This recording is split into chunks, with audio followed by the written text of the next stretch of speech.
দাঁড়াতে তুষ্ট হয়, আমাদের সেই কাজ করা উচিত। কারণ গীতা এই কথাটা বলেছেন, কেউ যদি কিছু করতে না পারে সে যেন আমার প্রীতির জন্য কর্ম করে বা ভগবানের প্রীতির জন্য যেন সে কর্ম করে। কর্মটা যেন প্রীতির জন্য হয়, অন্য ভাবে না হয়। তাহলে এখন যদি আপনি অন্যের কাজ করেন তাতে ভগবান প্রীত হচ্ছে, মানে কোন কাজের দ্বারাতে তিনি তুষ্ট হবেন।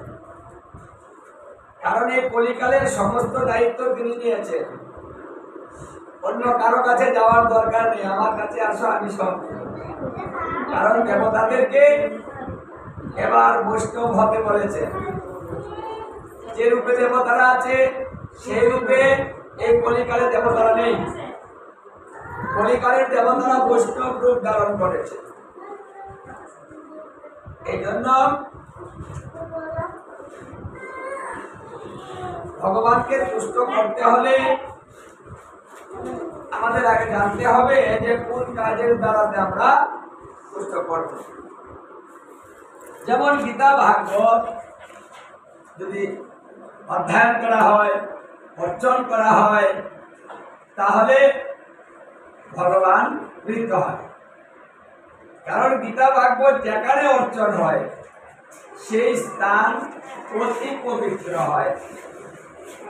মানে এটা এত পবিত্র হয়, এখানে যদি কেউ 33 কোটি দেবতার পূজাও করে তবুও গীতা ভাগবতের সমান হয় না। আমরা তো মনটা দেবতার দিকে ছুড়ে ফেলি বা ওইদিকে মন দিয়ে দিই, অথচ শাস্ত্রে বলছে যে 1-2 দেবতা নয়, 33 কোটি দেবতা পূজা করলেও গীতা ভাগবতের একবারের সমান হয়। শুধু তাই নয়, বলছে শত শত যদি অশ্বমেধ যজ্ঞ করা হয় তবুও গীতা ভাগবতের একবারের সমান হয় না। এই কলিহত জীবকে একটা অতি সহজ শিক্ষা দিলে, আমরা অনেক কিছু করে, অনেক ব্যয় করে, অনেক পরিশ্রম করে যেন আমাদের কিছু করতে না হয়, তার জন্য একটা সুন্দর সুযোগ করে দিলে। কারণ এটা সস্তা। দেবতার পূজা কিন্তু কঠিন। আবার দেবতারা সহজে কিছু মেনেও নেয়, এখানেও কঠিন। কারণ দেবতাদের পূজাতে যদি ত্রুটি হয় তাহলে তারা এই ত্রুটিটাকে মেনে নেবে না।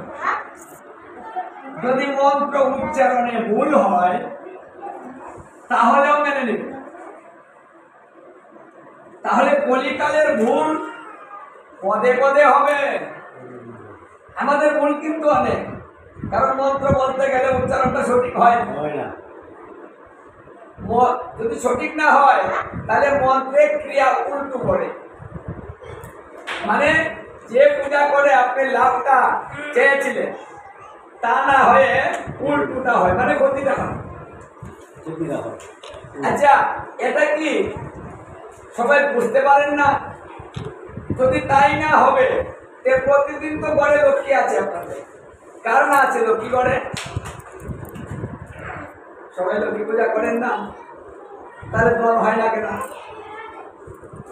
সারা জীবন পূজা করলেন আর দল কালি কমলো, দল মানুষে নিয়ে নিচ্ছে, জমি নিয়ে নিচ্ছে, ঘর মিটার শেষ হয়ে যাচ্ছে, মা লক্ষ্মী কিছুই করে না। লক্ষ্মী ফিরাবে না নি? তাহলে সারা জীবন পূজা করলেন কেন যদি তার কোনো ক্ষমতা না থাকে, ফেরাতে না পারে? তাহলে দেবতাদের পূজায় ত্রুটি হয়, তাই ওরা ক্রিয়া উল্টোটা দেয়। এই জন্য মহাপ্রভু এসে কলিকালে দেবতার পূজা নিষিদ্ধ করলেন। কারণটা হচ্ছে কলিজীব কঠিন কিছু পারবে না, ওদের সহজ করে দিতে হবে। এইসব পূজা ওদের জন্য না, ওটা দাপড়ে ছিল। আপনি যাকে দিয়ে পূজা করাবেন তার মন্ত্রগুলো ভালো করে শুনে দেখবেন সঠিক হয়নি। পূজা করবেন একটা, মন্ত্র বলবে আরেকটা। পুষ্পাঞ্জলি দিবে এক দেবতাকে, মন্ত্র বলবে আরেক দেবতা। এক মন্ত্র দিয়ে সব দেবতার পূজা ছেড়ে দেবে। তাহলে সেই পূজা হবে কি করে? মানে আমাদের সমস্যা হলো এই জায়গায় উপযুক্ত পুরোহিত নেই, যে কাজগুলা করবে সে উপযুক্ত পুরোহিত নেই, যার জন্য ওরা সর্বদা ভুল করে, যে সেই ভুলের মাসুল নিজেও দিলে আবার যে কাজ করাচ্ছে